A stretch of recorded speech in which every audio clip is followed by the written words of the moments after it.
ಸಂಪುಟದಲ್ಲಿ ದಲಿತರಿಗೆ ಅವಕಾಶ ಕೊಡಬೇಕು ಅನ್ನೋ ಆಗ್ರಹವನ್ನ ಮಾಡಿ ವಿವಿಧ ದಲಿತ ಪರ ಸಂಘಟನೆಗಳು ಇವತ್ತು ದೊಡ್ಡ ಮಟ್ಟದಲ್ಲಿ ಬೆಂಗಳೂರಲ್ಲಿ ಪ್ರತಿಭಟನೆಯನ್ನ ಮಾಡ್ತಾ ಇದ್ದಾವೆ. ಅಂದ್ರೆ ಫ್ರೀಡಂ ಪಾರ್ಕ್ ನಲ್ಲಿ ಪ್ರತಿಭಟನೆಯನ್ನ ದಲಿತ ಮುಖಂಡರು ಮಾಡಿದ್ದಾರೆ. ಸಾಕಷ್ಟು ಸಂಖ್ಯೆಯಲ್ಲಿ ಅಲ್ಲಿ ಜನ ಕೂಡ ಬಂದಿರೋದನ್ನ ದಲಿತರು ಬಂದಿದ್ದಾರೆ.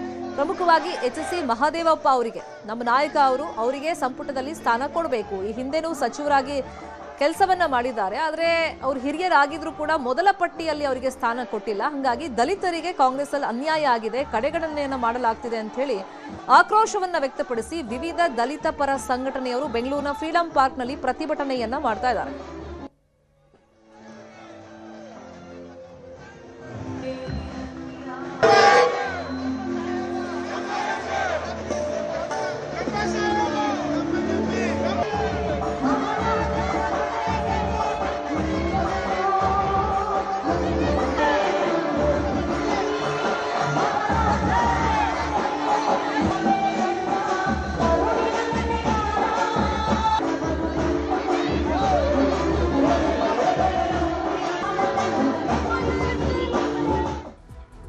ಕಾರ್ನಲ್ಲಿ ಶವ, ಅಮ್ಮನ ಮೋಜು ಮಸ್ತಿ. ಮಗಳ ಶವದ ಜೊತೆಗೆ 12 ಗಂಟೆ ಜಾಲಿ ರೈಡ್. ಸಾಕ್ಷ್ಯ ನಾಶ ಮಾಡಿದ್ರ ಪೊಲೀಸರು. ಕಿರಾತಕಿ ಅಮ್ಮ ಪ್ರಿಯಾಂಕಾ ಬಂಧನ ಯಾವಾಗ? ಇದು ಅಯ್ಯೋ ಕಂದ #justice for Vennela story.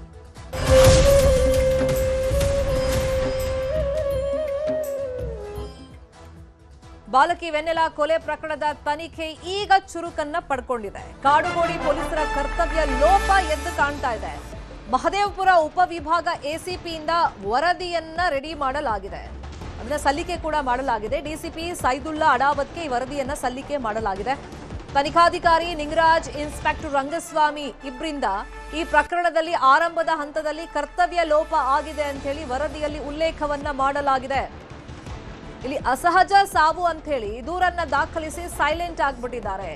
Case ತನಿಖೆಗೆ ಮುಂದಾಗ್ಲಿಲ್ಲ ಇನ್ಸ್ಪೆಕ್ಟರ್, ಫರ್ದರ್ ಪ್ರೊಸೀಡ್ ಅನ್ನ ಮಾಡೇ ಇಲ್ಲ ಅವರು ಈ ಕೇಸ್ ವಿಷಯವಾಗಿ.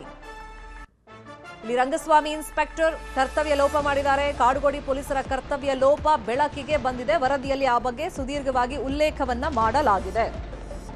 ಯಾಕಂದ್ರೆ ಆರಂಭದಲ್ಲಿ ಪೊಲೀಸರಿಗೂ ಅನುಮಾನ ಬರಲಿಲ್ವಾ ಅಂತೇಳಿ ಸಹಜವಾಗಿ ಜನಸಾಮಾನ್ಯರು ಪ್ರಶ್ನೆ ಕೇಳ್ತಿದ್ದಾರೆ. ನ್ಯೂಸ್ 18 ಈ ಸ್ಟೋರಿ ಬಗ್ಗೆ ನಿರಂತರವಾಗಿ ವರದಿಯನ್ನ ಪ್ರಸಾರ ಮಾಡ್ತಾ ಇದೆ, ಫಾಲೋ ಅಪ್ ಕೂಡ ಮಾಡ್ತಾ ಇದೆ.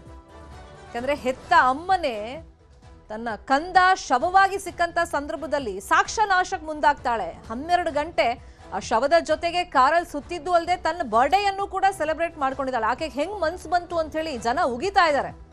ಇನ್ನೊಂದ್ ಕಡೆ ಪ್ರಕರಣ ನಡೆದು 3 ತಿಂಗಳು ಬೇಕಾಯ್ತಾ, FIR ಮಾಡೋದು ಕೂಡ ಡಿಲೇ ಮಾಡ್ಕೊಂಡಿದ್ದಾರೆ. ಹಂಗಾಗಿ ಪೊಲೀಸರೇ ಇಲ್ಲಿ ಸಾಕ್ಷ್ಯ ನಾಶಕ್ಕೆ ಆರೋಪಿಗಳಿಗೆ ಹೆಲ್ಪ್ ಮಾಡಿದ್ರ ಅಂತಾನೂ ಕೂಡ ಆರೋಪಗಳು ಕೇಳಿ ಬರ್ತಿರುವಂತ ಬೆನ್ನಲ್ಲೇ ಈಗ ಕರ್ತವ್ಯ ಲೋಪದ ಬಗ್ಗೆ ಡಿಸಿಪಿಗೆ ವರದಿಯನ್ನ ನೀಡಲಾಗಿದೆ. ಅದರಲ್ಲಿ ಸ್ಪಷ್ಟವಾಗಿ ಮೆನ್ಷನ್ ಮಾಡಿದ್ದಾರೆ ಕಾಡುಗೋಡಿ ಪೊಲೀಸರು ಈ ಪ್ರಕರಣದಲ್ಲಿ, ವೆನೆಲಾ ಪ್ರಕರಣದಲ್ಲಿ ಸಾಕ್ಷ್ಯನಾಶ ಜೊತೆಗೆ ಒಂದಿಷ್ಟು ವೈಫಲ್ಯಗಳನ್ನ, ತನಿಖೆಯ ಹಂತದಲ್ಲಿ ವೈಫಲ್ಯಗಳನ್ನ ನಡೆಸಿದ್ದಾರೆ ಅಂತೇಳಿ ವರದಿಯಲ್ಲಿ ಉಲ್ಲೇಖವನ್ನ ಮಾಡಲಾಗಿದೆ.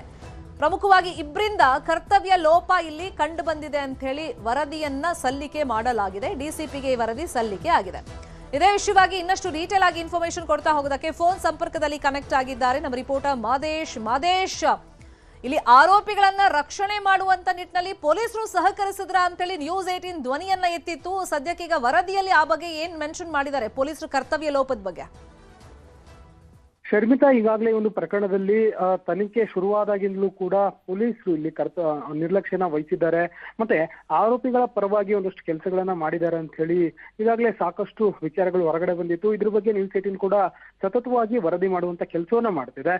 ಈಗ ಈ ಒಂದು ಪ್ರಕರಣದ ಬೆನ್ನಲ್ಲೇ ಸತತ ನ್ಯೂಸ್ 18 ವರದಿಯ ಬೆನ್ನಲ್ಲೇ ಡಿಸಿಪಿ ಎಚ್ಚೆತ್ತು ವರದಿಯನ್ನ ಕೇಳುವಂತ ಕೆಲಸನ ಮಾಡಿದ್ರು. ಇಲಾಖಾ ತನಿಖೆಗೆ ಸೂಚನೆ ನೀಡುವಂತ ಕೆಲಸವನ್ನು ಮಾಡಿದ್ರು. ಮಹದೇವಪುರ ಎಸಿಪಿ ರೀನಾ ಸುವರ್ಣ ಅವರಿಗೆ ಈ ಒಂದು ಪ್ರಕರಣಕ್ಕೆ ಸಂಬಂಧಪಟ್ಟಂತೆ ತನಿಖಾಧಿಕಾರಿಯ ವಿರುದ್ಧ ಮತ್ತೆ ಈ ಒಂದು ಪ್ರಕರಣಕ್ಕೆ ಸಂಬಂಧಪಟ್ಟಂತೆ ಕಾಡುಗೋಡಿ ಠಾಣೆ ಪೊಲೀಸರಿಂದ ಏನ್ ತನಿಖೆ ನಡೆದಿದೆ ಮತ್ತೆ ಏನೆಲ್ಲ ಲೋಪಗಳಿದಾವೆ ಅನ್ನೋದಕ್ಕೆ ಸಂಬಂಧಪಟ್ಟಂತೆ ಇಲಾಖಾ ತನಿಖಾ ವರದಿ ನೀಡುವಂತೆ ಡಿಸಿಪಿ ಸೈದುಲು ಅಡಾವತ್ ಅವರು ಸೂಚನೆ ನೀಡುವಂತ ಕೆಲಸವನ್ನು ಮಾಡಿದ್ರು. ಆ ಒಂದು ಸೂಚನೆಯ ಮೇರೆಗೆ ಎಸಿಪಿ ರೀನಾ ಸುವರ್ಣ ಪ್ರಕರಣದ ತನಿಖಾ ವರದಿಯನ್ನ ಈಗಾಗಲೇ ಡಿಸಿಪಿ ವೈಟ್ಫೀಲ್ಡ್ ವಿಭಾಗದ ಡಿಸಿಪಿ ಸೈದುಲು ಅಡಾವತ್ ಅವರಿಗೆ ಸಲ್ಲಿಕೆ ಮಾಡುವಂತ ಕೆಲಸವನ್ನು ಮಾಡಿದ್ದಾರೆ. ಅದರಲ್ಲಿ ಕ್ಲಿಯರ್ ಕಟ್ ಆಗಿ ಐಒ ಅಂದ್ರೆ ಯುಡಿಆರ್ ಪ್ರಕರಣದ ಐಒ ಆಗಿದ್ದಂತಹ PSI ನಿಂಗರಾಜು ವಿರುದ್ಧ ಮತ್ತೆ ಅಂದಿನ ಇನ್ಸ್ಪೆಕ್ಟರ್ ರಂಗಸ್ವಾಮಿ ವಿರುದ್ಧ ಹಾಗೂ ಐಒ ಅಸಿಸ್ಟೆಂಟ್ ಓರ್ವ ಸಿಬ್ಬಂದಿಯ ವಿರುದ್ಧ ಒಟ್ಟು 3 ವಿರುದ್ಧ ಈಗಾಗಲೇ ಒಂದಷ್ಟು ಅಂಶಗಳು ಪತ್ತೆಯಾಗಿದೆ. ಅಂದ್ರೆ ಈ ಒಂದು ಪ್ರಕರಣಕ್ಕೆ ಸಂಬಂಧಪಟ್ಟಂತೆ ತನಿಖಾಧಿಕಾರಿ ಜಾಗದಲ್ಲಿದ್ದಂತ PSI ನಿಂಗರಾಜ್ ಸಾಕಷ್ಟು ತನಿಖೆಯನ್ನ ಮಾಡಿಲ್ಲ, ಮತ್ತೆ ಪ್ರಕರಣಕ್ಕೆ ಸಂಬಂಧಪಟ್ಟಂತೆ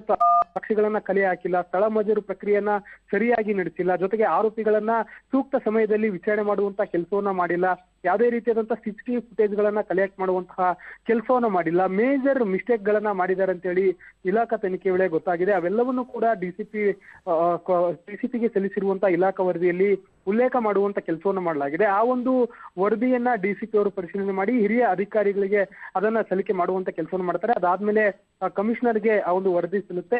ಅದರ ಆಧಾರದ ಮೇಲೆ ಏನ್ ಕ್ರಮ ಕೈಗೊಳ್ತಾರೆ, ಅವರನ್ನ ಅಮಾನತು ಮಾಡ್ತಾರಾ ಅಥವಾ ಅದರ ಮೇಲಿನ ಅಧಿಕಾರಿಗಳಿಗೂ ಕೂಡ ವಿರುದ್ಧ ಏನಾದ್ರೂ ಕ್ರಮ ಕೈಗೊಳ್ತಾರ ಅನ್ನೋದನ್ನ ಕಾದ್ ನೋಡ್ಬೇಕಿದೆ ಶರ್ಮಿತಾ. ಈಗ ಸಾಕ್ಷ್ಯ ನಾಶ ಅಲ್ಲ ಆಗಿದೆ, ಮತ್ತೆ ಡಿಲೇ ಮಾಡಿರೋದ್ರಿಂದ ಆರೋಪಿಗಳಿಗೂ ಹೆಲ್ಪ್ ಮಾಡಿರುವಂತ ನಿಟ್ಟಿನಲ್ಲಿ, ಪೊಲೀಸರ ಮೇಲೆ ಈ ಆರೋಪಗಳು ಬಂದಿರುವಂತ ನಿಟ್ಟಿನಲ್ಲಿ ಈಗ ಸೈಂಟಿಫಿಕಲಿನೂ ಒಂದಿಷ್ಟು ಸಾಕ್ಷ್ಯಾಧಾರಗಳನ್ನ ಅಲ್ಲಿ ನಾಶ ಮಾಡಿದ್ದಾರೆ ಅಂತ ಹೇಳಲಾಗ್ತಿದೆ. ಹಾಗಾಗಿ ಈಗ ಕೇಸ್ನ ತನಿಖೆಯ ಹಂತದಲ್ಲಿ ಈ ಸಾಕ್ಷ್ಯ ನಾಶ ಎಷ್ಟು ಈಗ ಹಿಂದೆ ಹೋಗೋದಕ್ಕೆ ಹೆಲ್ಪ್ ಮಾಡುತ್ತೆ ಅಂತ ಹೇಳಿ ಮಾದೇಶ್?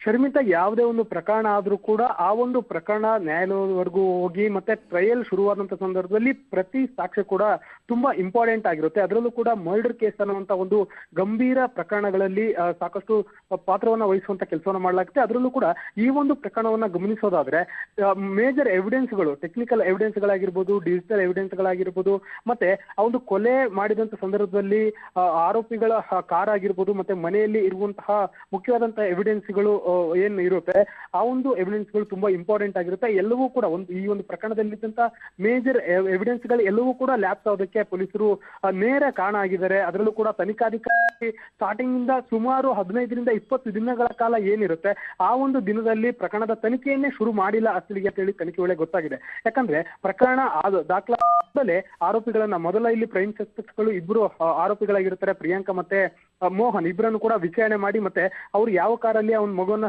ಸಾಗಿರ್ತಿರ್ತಾರೋ ಆ ಒಂದು ಕಾರನ್ನ ಪರಿಶೀಲನೆ ಮಾಡಿ FSL ನಿಂದ ಒಂದು ಸ್ಯಾಂಪಲ್ ಅನ್ನ ಪಡೆದಿದ್ರೆ ಅಲ್ಲಿ ಒಂದಷ್ಟು ಟೆಕ್ನಿಕಲ್ ಎವಿಡೆನ್ಸ್ ಗಳು ದೊರಕ್ತಿತ್ತು. ಇದ್ರ ಜೊತೆಗೆ ಅವರು ಆರೋಪಿಗಳು ಅಂದಿನ ದಿನ ಮಾರ್ಚ್ 24ನೇ ತಾರೀಕು ಎಲ್ಲೆಲ್ಲಿ ಹೋಗಿದ್ರು ಆ ಎಲ್ಲ CCTV ಫುಟೇಜ್ ಗಳು ಮತ್ತೆ ಮಗುವನ್ನ ತೆಗೆದುಕೊಂಡು ಹೋಗ್ತಿರುವಂತ ಅವೆಲ್ಲವೂ ಕೂಡ ಕೋರ್ಟ್ ನಲ್ಲಿ ಪ್ರಮುಖ ಮತ್ತೆ ಗಂಭೀರ ಸಾಕ್ಷಿಗಳಾಗಿ ನಿಲ್ತಿದ್ವು. ಆದ್ರೆ ಅದೆಲ್ಲದಕ್ಕೂ ಕೂಡ ಪೊಲೀಸರ ನಿರ್ಲಕ್ಷ್ಯದಿಂದ ಯಾವುದೇ ಸಾಕ್ಷಿಗಳು ಸದ್ಯಕ್ಕೆ ಸಿಕ್ಕಿಲ್ಲ. ಬೇಕು ಅಂತಲೇ ಸಾಕ್ಷಿಗಳನ್ನ ಇಲ್ಲಿ ಕಲೆ ಹಾಕದೆ ಇರೋದು ಮೇಲ್ನೋಟಕ್ಕೆ ಗೊತ್ತಾಗ್ತದೆ. ಇದೆಲ್ಲವನ್ನು ಕೂಡ ಗಂಭೀರವಾಗಿ ಹಿರಿಯ ಅಧಿಕಾರಿಗಳು ಪರಿಗಣಿಸುವಂತ ಸಾಧ್ಯತೆ ಇದೆ. ವರದಿ ಆಧಾರದ ಮೇಲೆ ಏನ್ ಕ್ರಮ ಕೈಗೊಳ್ತಾರೆ ಅನ್ನೋದನ್ನ ಕಾದ್ ನೋಡ್ಬೇಕಿದೆ ಶರ್ಮಿತಾ. ಫಾಲೋ ಅಪ್ ಮಾಡೋ ಸುದ್ದಿನ. Thank you Madesh.